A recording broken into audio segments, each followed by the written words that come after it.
안녕하세요, 여러분. 돈 버는 얘기하는 챔입니다. 오늘은 예적금 말고 뭐 없나 P2P 편 두 번째 영상이고요. P2P 플랫폼 괜찮은 애들 어떻게 고를 수 있을까? 라는 내용으로 영상을 준비를 했습니다.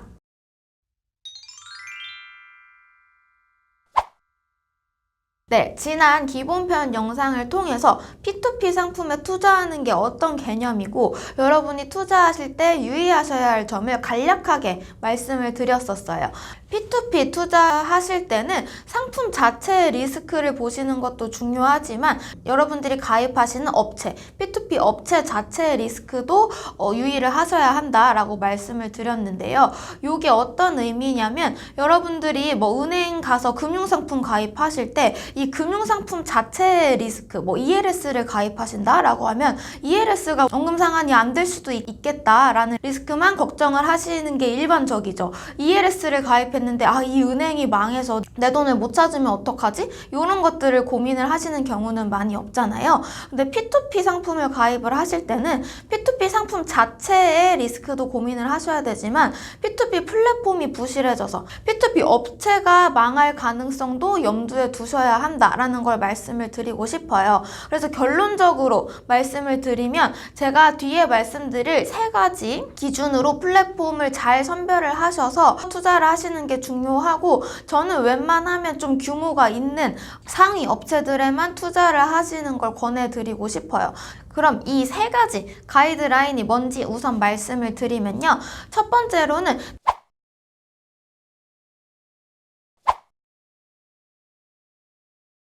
P2P 업체들 같은 경우는 이제 대부업으로 등록을 해서 운영을 하는 경우가 많아요.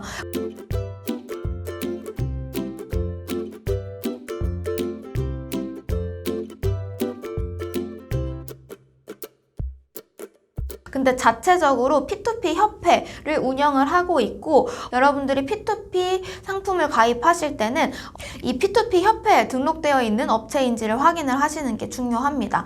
나머지 업체들에 대해서는 저는 웬만하면 좀 투자를 말리고 싶은 마음이 굉장히 큽니다. 요렇게 협회에 등록되어 있는 업체를 투자하실 때 조금 더 내용을 보시면 좋을 게 이 P2P 협회에 들어가셔서요. 데이터를 확인을 할 수 있는 게 주기적으로 이 업체들의 대출 잔액과 연체율을 공개를 하고 있습니다. 협회에 등록되어 있는 업체 중에서도 여러분들이 데이터 확인을 해보시고 연체율이 낮은 업체들 위주로 선별하셔서 투자하시는 게 좋다라고 판단을 하고요. 이 데이터를 실제로 한번 보여드려 볼게요.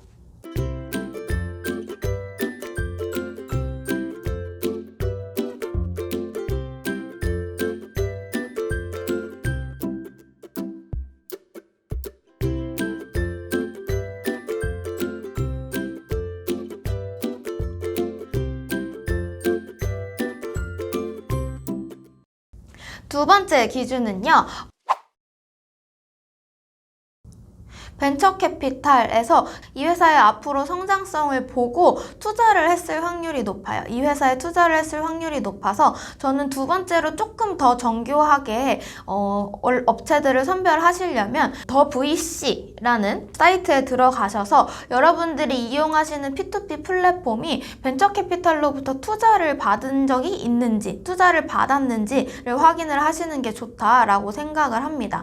상위 업체들 같은 경우는 제도권 금융 신한은행이나 VC들, 벤처캐피탈에서 투자를 받은 상태입니다. 이렇게 투자하는 금융회사나 벤처캐피탈이 아무것도 모르는 상태에서 그냥 투자를 하지 않아요. 실제로 회사에 가서 직원들도 확인을 하고 잘 굴러가고 있는지 시스템도 확인을 하고 대표들도 만나보고 엄밀한 검증을 거친 후에 돈을 태우기 때문에 좀 이런 회사들 같은 경우는 투자를 받지 못한 회사에 비해서는 구조적으로 좀 괜찮은 회사다 라고 평가를 할 수 있는 것 같고요. 따라서 여러분들이 조금 걱정이 돼서 엄밀하게 진짜 안전한 회사에 투자를 하고 싶다 라고 하시면 일단 첫 번째 조건은 당연히 만족을 시켜야 하는 거고 두 번째로 WC에 들어가셔서 이 회사가 이 플랫폼 회사가 VC나 금융회사 쪽에서 투자를 받은 적이 있는지 확인을 하시면 좋을 것 같습니다.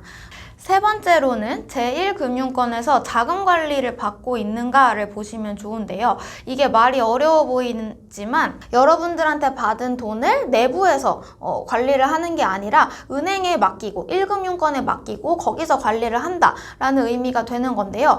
이게 중요한 이유는 제1금융권에 맡길 경우에는 대표가 잠적하더라도 이런 문제 상황이 발생하더라도 계좌를 동결시키는 방법 등으로 여러분들의 투자금을 지킬 수 있을 뿐만 아니라 이렇게 은행권에 맡겼을 경우에 이런 자금 왔다 갔다 한 내역들이 다 기록에 남기 때문에 이 P2P 업체들이 여러분들한테 받은 돈을 사금고로 활용을 하는 경우도 있는데 그런 것들을 좀 방지를 할 수 있다라고 보시면 되는 거고요. 그래서 이거를 보통 검색해 보시거나 업체 홈페이지에 들어가면 본인들은 어떤 은행에 아니면 어떤 금융권 회사에 자금 관리를 받고 있다라는 걸 공개를 합니다. 그래서 요거를 확인을 하셔서 이 1번, 2번, 3번 조건을 만족하는 회사들 중에서도 대출 잔액 규모가 조금 있는 업체들로 선별을 하시는 게 좋을 것 같아요. 추가적으로 하나 더 말씀드리고 싶은 부분은 보통 이제 P2P 투자하실 때 이런 업체들 보셨을 거예요. 지금 투자하면 뭐 현금으로 얼마를 리워드를 해준다. 아니면 뭐 기프티콘을 싸준다. 이런 행사, 이벤트를 하는 업체들을 보셨을 텐데 세상에 정말 공짜는 없거든요. 그래서 그런 식으로 투자자를 꼬시는 경우는 그만큼 업체가 위험하거나 상품이 위험해서 이런 식으로 리워드를 줘가면서 투자자들을 꼬시는 거다라고 생각을 하고 특히 리워드가 여러분이 뭐 500만 원 투자하면 5,000원짜리 기프티콘을 싸준다. 요 정도의 규모는 뭐 이벤트성으로 그럴 수 있다라고 생각을 하는데 가끔 가다 보면 말도 안 되는 금액을 홍보를 하는 업체들 같은 경우는 정말 위험할 수 있어요. 그래서 여러분들이 이런 리워드에 혹해서 투자를 하시기보다는 아까 말씀드린 세 가지 조건으로 플랫폼을 선별을 하셔서 투자를 하시면 좋을 것 같습니다.